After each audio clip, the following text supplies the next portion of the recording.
Groovy.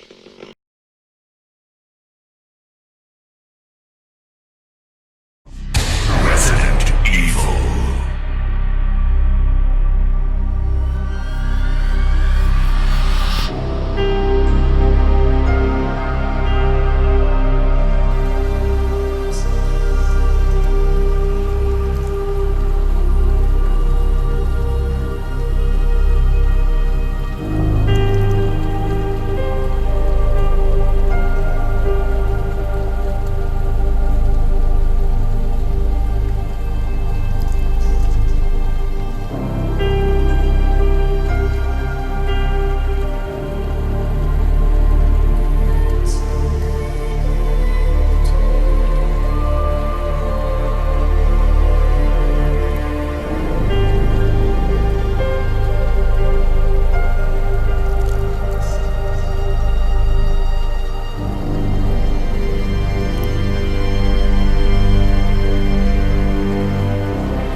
The sun was beginning to rise on the city of the dead as the soldiers continued on. A chill was in the air, despite the temperature rising, as if they were walking through a graveyard at midnight.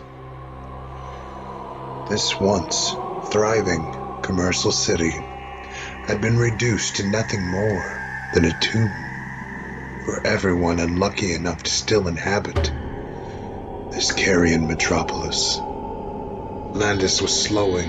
He was also beginning with a fever. He tried to ignore it, but he just wasn't feeling right. The entire platoon's morale was melancholy, except Carpenter. Carpenter continued on like it was just an everyday early morning for him. His cold and callous nature was showing the longer they were with him. In the alley, they encountered two zombies, one white, balding man who was a definite biker trapped without his still horse to take him to his afterlife.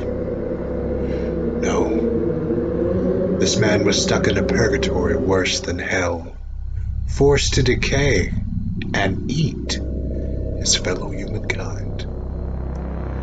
Nothing is worse, Conrad thought. To cannibalize your fellow species, forced or not, was an atrocity unlike any other. His leather vest had patches with the words Raccoon City Knights, Raccoon City Original, and Sergeant at Arms. His ribcage is exposed, with his bones ripped open and sticking out, showing off half-eaten organs within. Even part of the intestines themselves was eaten. The stench from his open bowels nauseated the men. Craven stabbed him in the head with his blade, and he fell to the ground. The other was a woman with pale skin, dressed in a black cocktail dress. One red high-heel shoe was left. The other was nowhere in sight. This caused her to slowly walk after them with a wobbly shuffle. Her left left arm was nothing but bone, torn tendon, and muscle just hanging. She could no longer use it was so damaged. She had a knife sticking out of her stomach, and fresh, red blood stained her face. Rodriguez gave her mercy by stabbing her in the head. Both citizens were now able to be at peace, this alley becoming their tomb in the process. Carpenter leads the men onto Fison Street. Where are we going? Rodriguez asked, hoping to be given some semblance of a direct order since the mission was changed to whatever the hell Operation Phoenix is. The high school. I was told they were using it as a safe zone from those infected with the cannibal disease before things went completely to hell. Might be the last place anyone is left alive, meaning there might be Umbrella VIPs there. After that, we should go ahead and make our way to the extraction point with as bad as things are. I don't see anyone being alive in the city if there isn't anyone left at that safe zone. Conrad had no hope left there would be anyone left alive. And if there is, how are we going to keep them safe? He thought to himself. After almost 45 minutes of walking the massive city streets, the soldiers made their way around a large bank on Fison Street and exited the curvy road onto Fox Street. In the distance, they saw the school. It looked ominous in this apocalyptic city. They take a right and head to the front of the building. Once they were closer, they could fully take in the grim scene. A tall fence surrounding the school with police and rescue vehicles within. Tents were set up on the large campus. A huge herd of the dead stretched from the parking lot to the grass sections closer to the building. It was elbow to elbow, standing room only. Look there! Craven pointed at the roof of the 3-story building and continued. Survivors! They are unable to get an exact count, but there are survivors still left. This looks like a waste of time, too dangerous to bother with. Not if we distract the herd long enough for us to slip in. Maybe find an exit at the back or a window. So, yeah. No! We're moving on. You do when you go alone. Conrad quickly responded, his temper getting the best of him.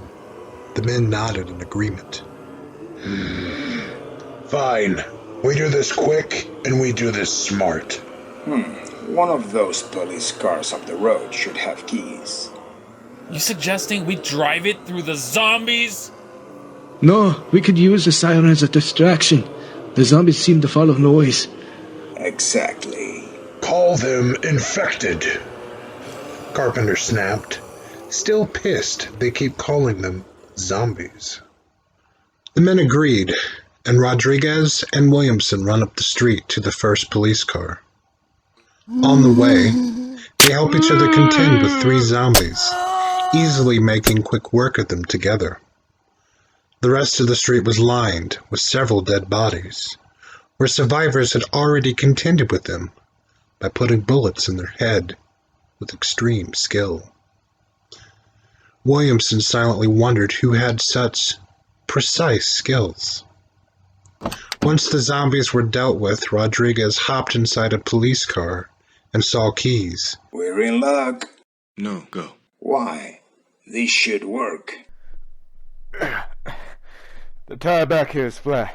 Even if there's a spare and a jack, we should check the other car first to save some time. You're right. Let me check for ammo. We're definitely going to need it. He first opened the glove compartment for a quick look.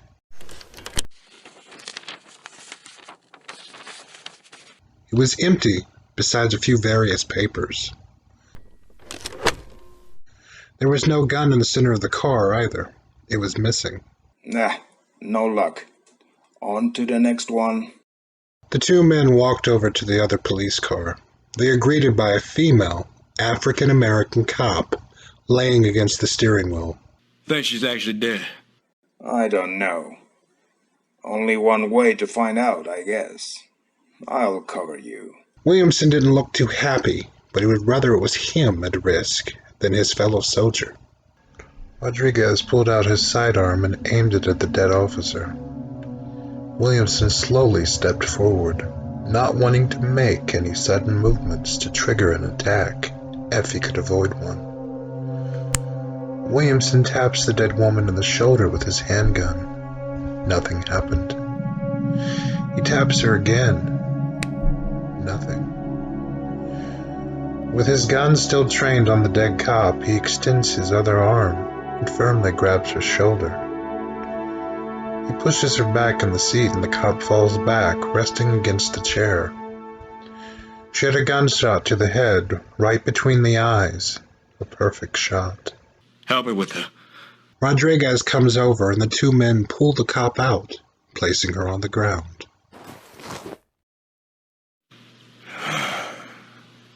I'm sorry about this, ma'am. They check her for ammo or a weapon, but she didn't have anything on her. Williamson turned around and climbed into the cabin of the cop car. He then found another set of keys in the ignition. Hop in!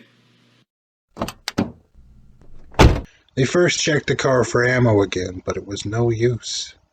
There was nothing to be found.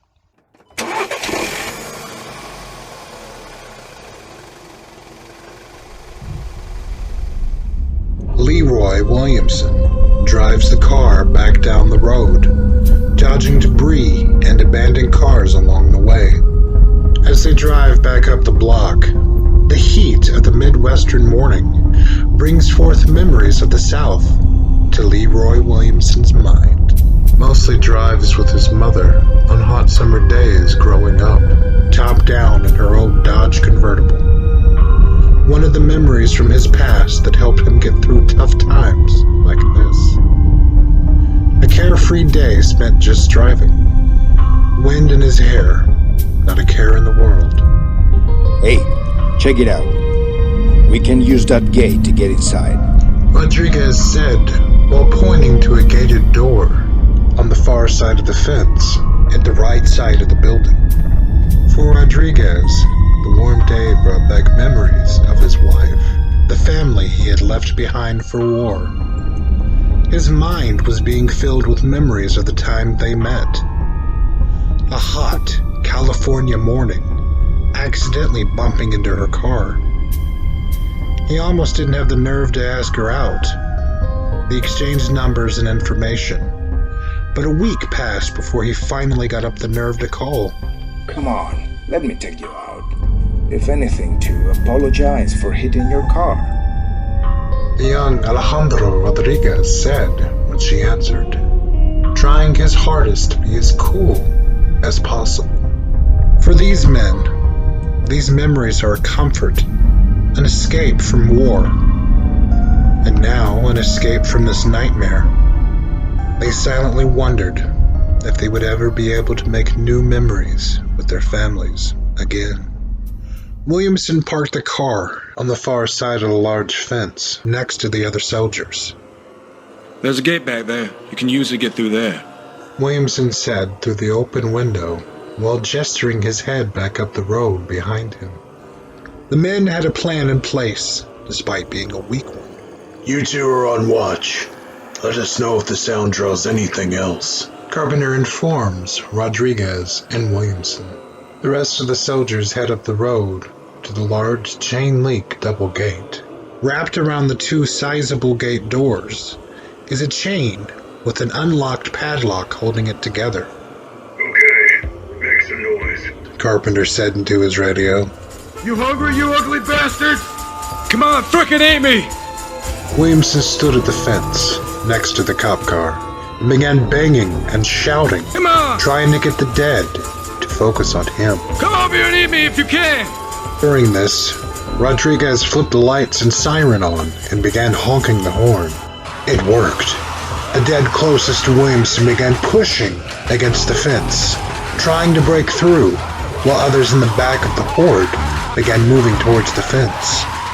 The dead began pushing into the ones at the front, like it was a mosh pit at a concert.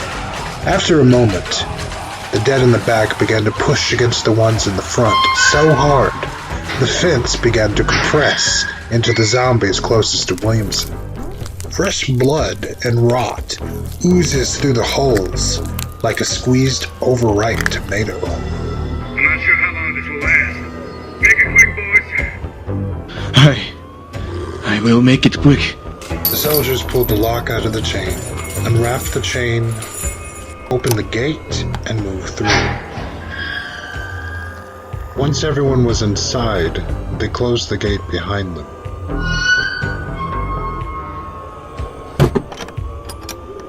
They stayed low and tight to the vehicles. There was over 100 dead in the parking lot going for the noise.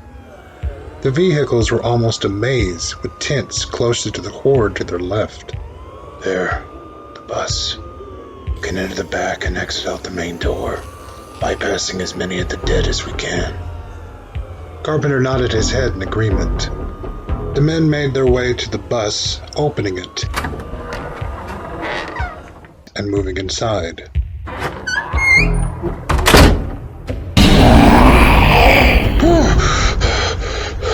A zombie grabs Conrad's foot from between the seats, startling him.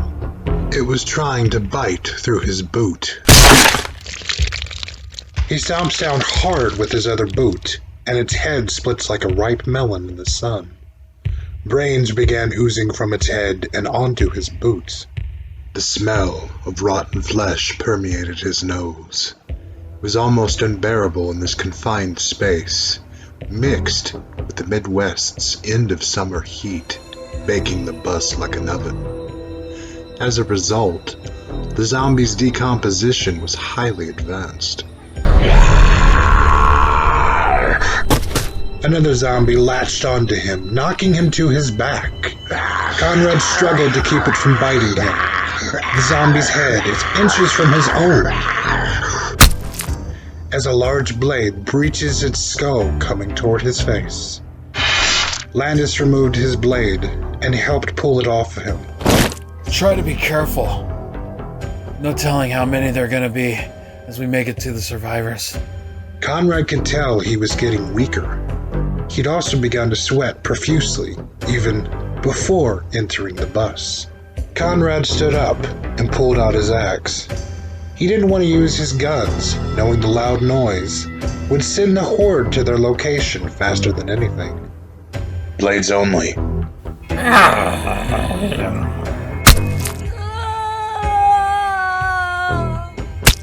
He killed 2 more zombies in the seats as he made his way to the front of the bus. Carpenter reached for the handle and turned the lever to open the sliding doors. The men exited the bus, then quickly and quietly ran for the glass doors. Only a few zombies were in sight in the hall. They enter and hurry down the hall, stabbing the few zombies here in the brain as they go. They find a map on the wall showing them a location of the stairs. They hurry to the stairs, killing 8 more of the dead on the way. 4 hours to evac. Move your asses.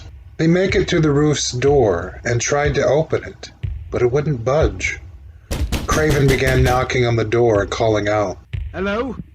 We're here to get you out of here. Please open the door. There was no answer. Hello?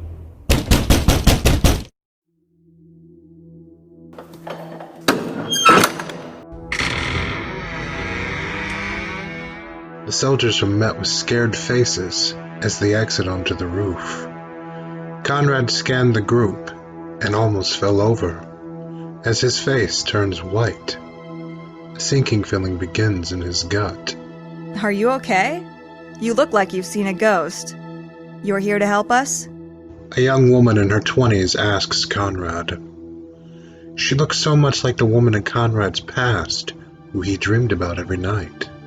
It was beyond unsettling, giving him the feeling someone had just walked over his grave as a chill ran over his body. Yes, we are. Umbrella Biohazard Countermeasure Service. We're here to get survivors help. You sound real sure there, Sparky. I really hope you're up to the task. I don't mean to sound unappreciative. I do appreciate it. It's just really bad out there. Umbrella? Some of the STARS members said Umbrella was responsible for what's happened here. That isn't true. Umbrella cares about the people of Raccoon City dearly. They wanted to help in this time of crisis any way they could. Conrad fought, rolling his eyes at this almost rehearsed statement and his emotionless tone. The longer he was forced to be around this man, the more he resented him. What happened here? Craven asked, also trying to ignore Carpenter's ludicrous comment. First responders and police gathered survivors here. It quickly went bad as the cannibal disease spread through the citizens like wildfire. I reported on that at the Raccoon City Times. I even interviewed one of the stars about it, too. I never expected to see it this bad. Leaving us to have to try to hide up here? The campus isn't the only place for those zombies. You don't want to go into the cafeteria. There's a lot in there, too. 50 at least. Don't really want to go into the classrooms either. Someone had the bright idea to quarantine the infected early on in the classrooms. Children, too. Now we're stuck up here. Let's move out. The group makes it back down the stairs, and Conrad couldn't take his eyes off the woman the whole trip down. She was around the same age as her, too. At least, if she hadn't have died. He had never been more surprised in his life. He was beyond dumbfounded by this peculiar coincidence.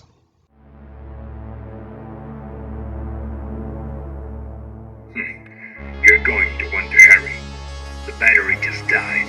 I have no idea why. I'll try to find another car, but you guys need to book it. A lot of the herd is losing interest in Williamson. It made more sense than he knew, but there was no way the men could know how cheap Chief Irons was with the RPD budget. Rumors of him skimming off the top wasn't far-fetched, with him already being bought off by Umbrella. The depths of his corrupt nature and his cruelty at the orphanage knew no bounds. Every so often, Umbrella would even offer him someone off the books. A homeless person they'd let him hunt in the Arclay Mountains. He even went as far as to call them hunting trips when he took the time off from the RPD. But again, they had no way of knowing any of this. Move it! Double time! The soldiers hurried back to the main floor. They looked out through the glass doors, checking to make sure it was safe before exiting.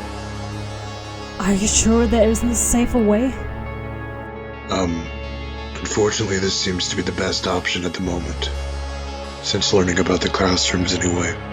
We didn't have much trouble coming in, so it should be safe exiting back out. They exited back outside. They re-entered the bus and climbed back out the back door. They stabbed 4 straggling zombies in the head as they made it past the maze of cars and back to the gate. The horde's attention was definitely waning from Williamson on the other side of the campus. Before they could exit through the gate back to the road, Landis fell to the ground. Conrad looks back to see Craven trying to rouse him. Conrad started to go back to help him up, but before he could, the unthinkable happens. To Conrad's horror, Landis sat back up and bites into the kneeling Craven's face, taking his nose clean off. Craven begins to scream loudly as pain and terror overtakes him.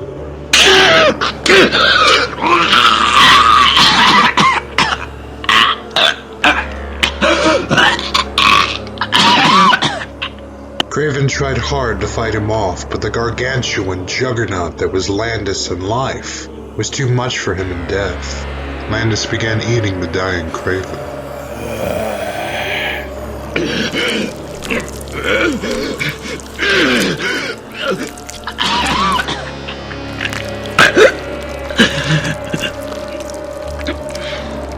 The herd began advancing on their location. Conrad's attention was drawn to Carpenter as he sprinted to the gate, exited,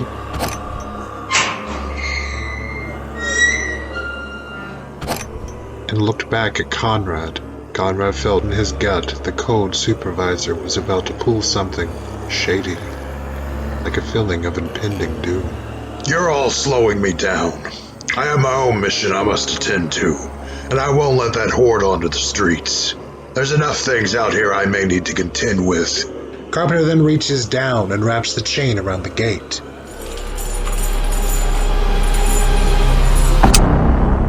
Quickly clicking the padlock into place. Damn it! You fucking bastard! Carpenter then ran down the street and out of sight. Conrad turned to see the group with frightened looks in their eyes. He was alone in here, but he wasn't going to let them die no matter what. He was going to save as many as he could. Conrad's eyes began darting, trying to find a way out. There was more dead than he had time to count, getting close. He pulled his sidearm. Back on the bus! The survivors ran for the bus, running around Landis as he continued eating Craven.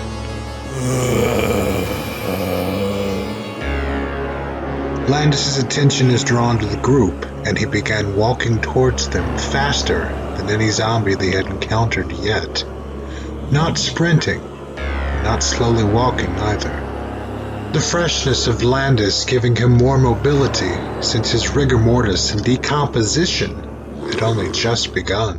Conrad was running towards the bus too, but a little behind the group. He is forced to knock one of the dead to the ground before it had a chance to latch on. He shot another before it got too close. Landis's attention was drawn to Conrad from the gunshot, and he begins coming for him. Landis is now the last zombie between him and the door. Conrad notices on the ground is the lifeless Craven, at least for the moment. Between the wound and a look of terror stretched across his face, this visage of hell would have haunted Conrad if things weren't so dire. Conrad quickly aimed and fired, blowing out the back of Landis's head.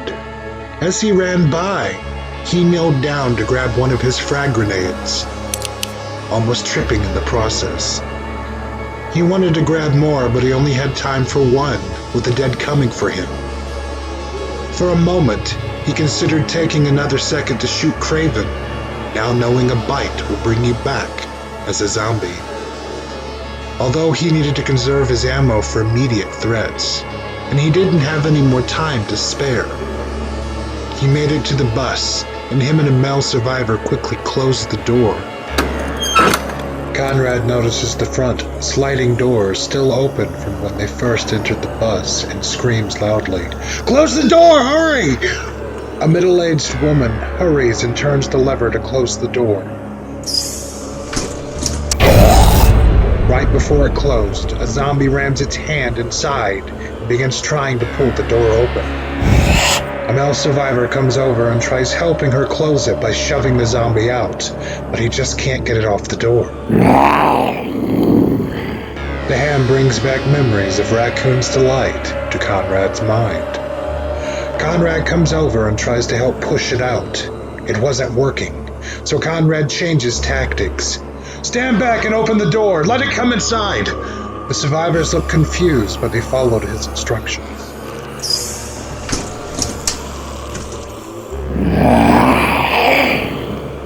The woman opened the door and the zombie began climbing the large stairs, giving Conrad a chance to bring his axe down into his head. "Help me pull it inside," Conrad said as he grabbed the zombie and started pulling with the male survivor. The middle-aged woman pulls the lever again, successfully closing the door.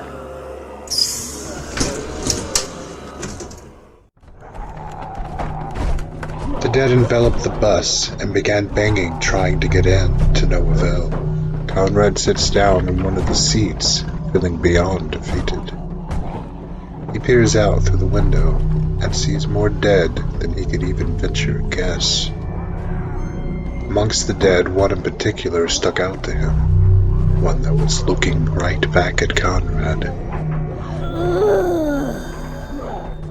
a young female, no more than 16 years old. The two locked eyes with a vacant expression upon her face. The sight of this young girl bothered Conrad beyond measure. The empty look in her white, dead eyes breaking a part of his soul all the more.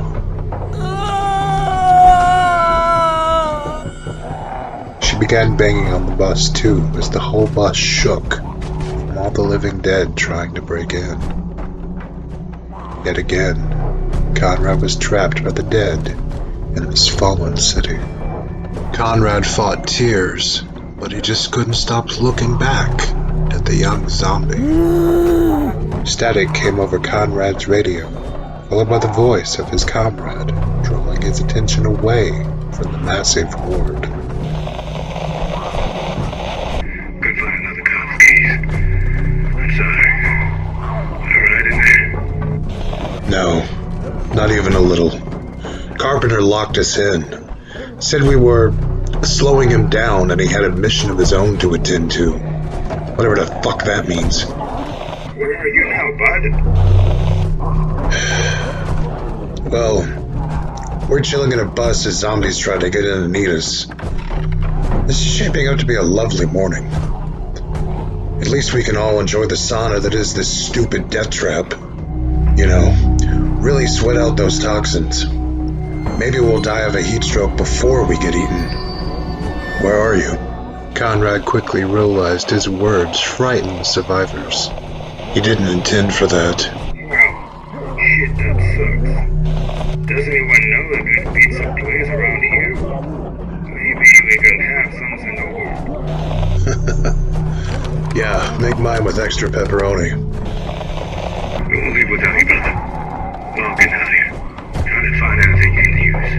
Do you see anything? I see a lot of nothing. Let me look around. Conrad began scanning the bus for anything useful. Besides the zombies they killed, he was only seeing seats. Try to find anything that may help. The group fans out, searching. There's keys here. Will that help? Yes, that might help. Conrad then began speaking to the other two soldiers. We got keys. I'm gonna try driving us out of here. Cross your fingers. Conrad made his way to the driver's seat and sat down. I realize this is a school bus, so it probably doesn't have seatbelts, but try to hold on to something. I'm not sure how this is going to go. Conrad turns the key and the engine roars to life. He flips it in gear and begins to drive, gaining speed as he goes. The dead began falling underneath and getting squished by the bus's tires. A squelching sound began like popping grapes that made Conrad recoil in disgust. He saw a small opening between the cars, bypassing the tents entirely. It was so small he didn't have much choice. He was going to have to force the bus through. Hold on! He braces for impact. The bus smacks into the cars and hard, sending the cars into some of the dead in the process, as he forces his way through. Once past the cars, he found himself within the massive horde of the living dead. The dead began piling up underneath. They stuck to the tires like rotten, crimson mud.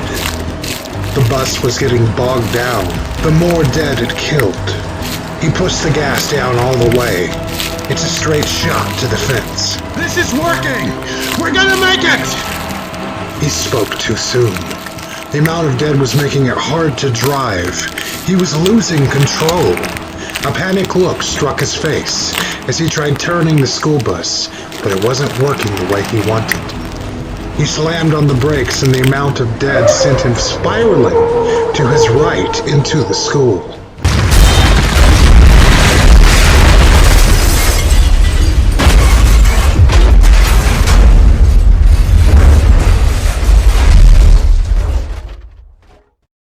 The large bus broke through the wall and slammed into more dead inside. It was finally stopped by smacking into large tables. Conrad bumped his head on the steering wheel in the process. He looks up, half dazed, as the dust cleared and Conrad realized where they were.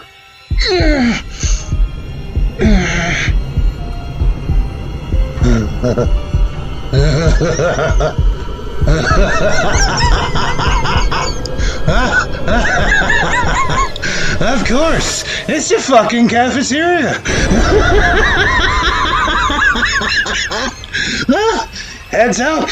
We got more dead dudes!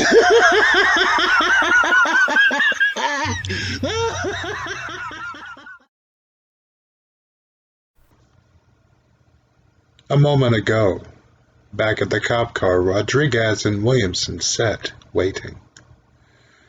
Williamson had stopped trying to get the Horde's attention since Craven's scream and bloody death. The Horde had lost all interest in him. The two was watching Conrad's progress.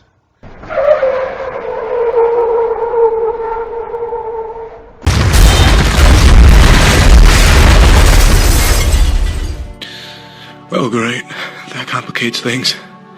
I know. I wish we could do something. Anything to help. Or I wish we had popcorn. We're probably not going to make it out of here anyway, but I could sure eat. Can you tell how much I want breakfast? You can have your popcorn. I want a big southern breakfast. Gravy, eggs, sausage. That works. Just like my mom used to make. We can get out of here. I'm going home. No matter what. I haven't seen home in years. Me too, man. Me too. I don't care what Umbrella says. I'm done. Yeah, I don't care anymore either. I'll go AWOL. I'm not sure how much longer Umbrella will be around anyway after what's happened here.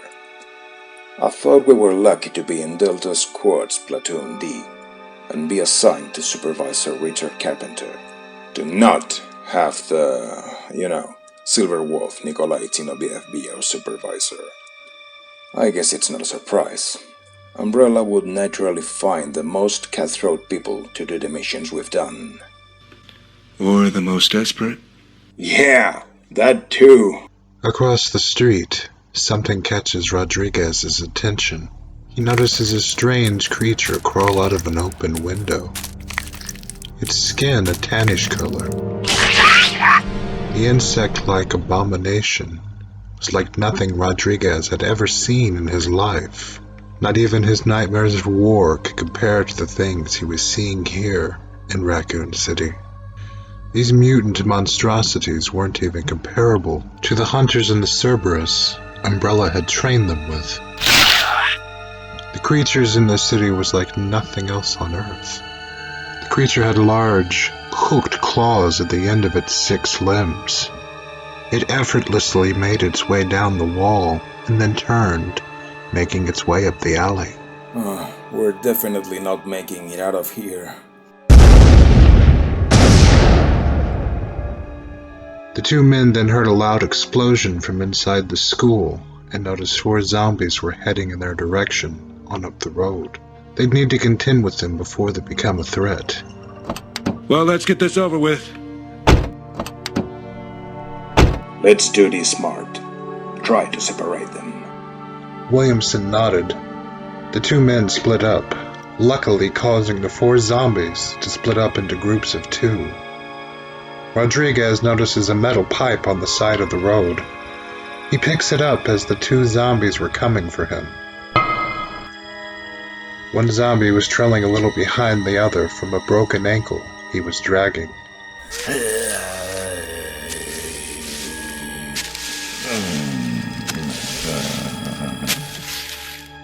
The other was a woman missing her lips.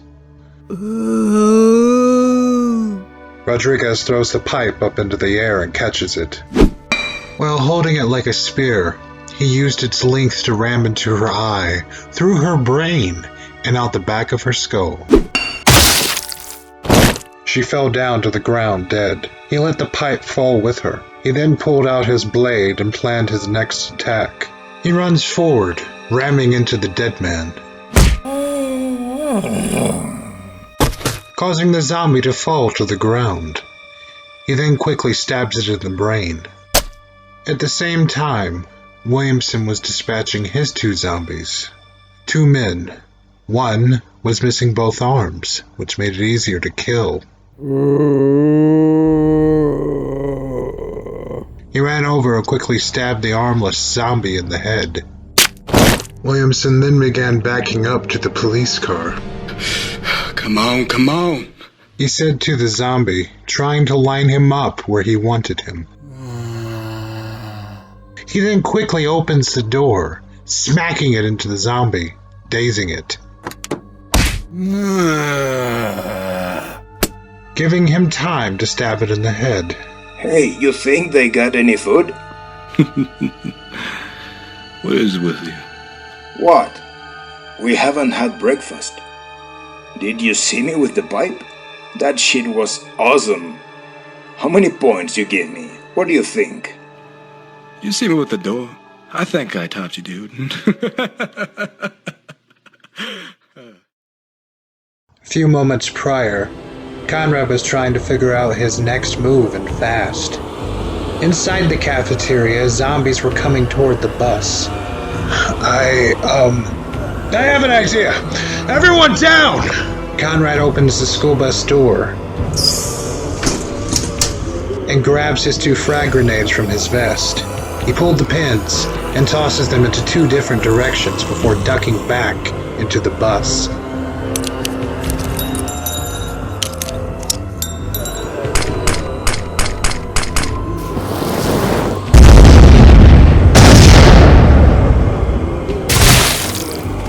The explosion sent pieces to dead and bits of table flying everywhere.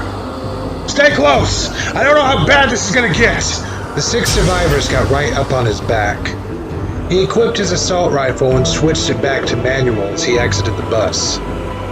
He began running and gunning, killing as many dead as he could between them and the door. The survivors were stabbing and bashing the zombies as they went, with what weapons they had. Conrad shot 16 in the head before making it to the door. He pushes on it, but remembers it was boarded up. Get the door open! I'll cover you! He begins firing at the closest zombies as they push against the door.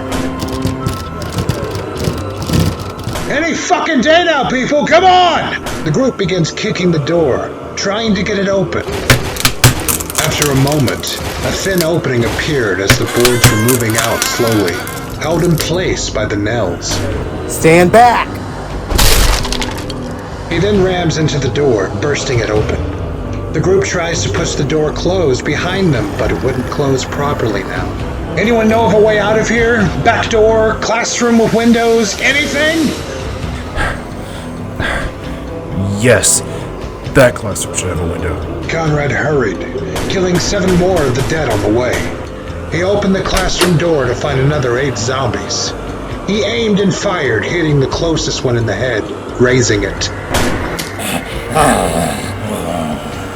The dead turned and started coming for the group.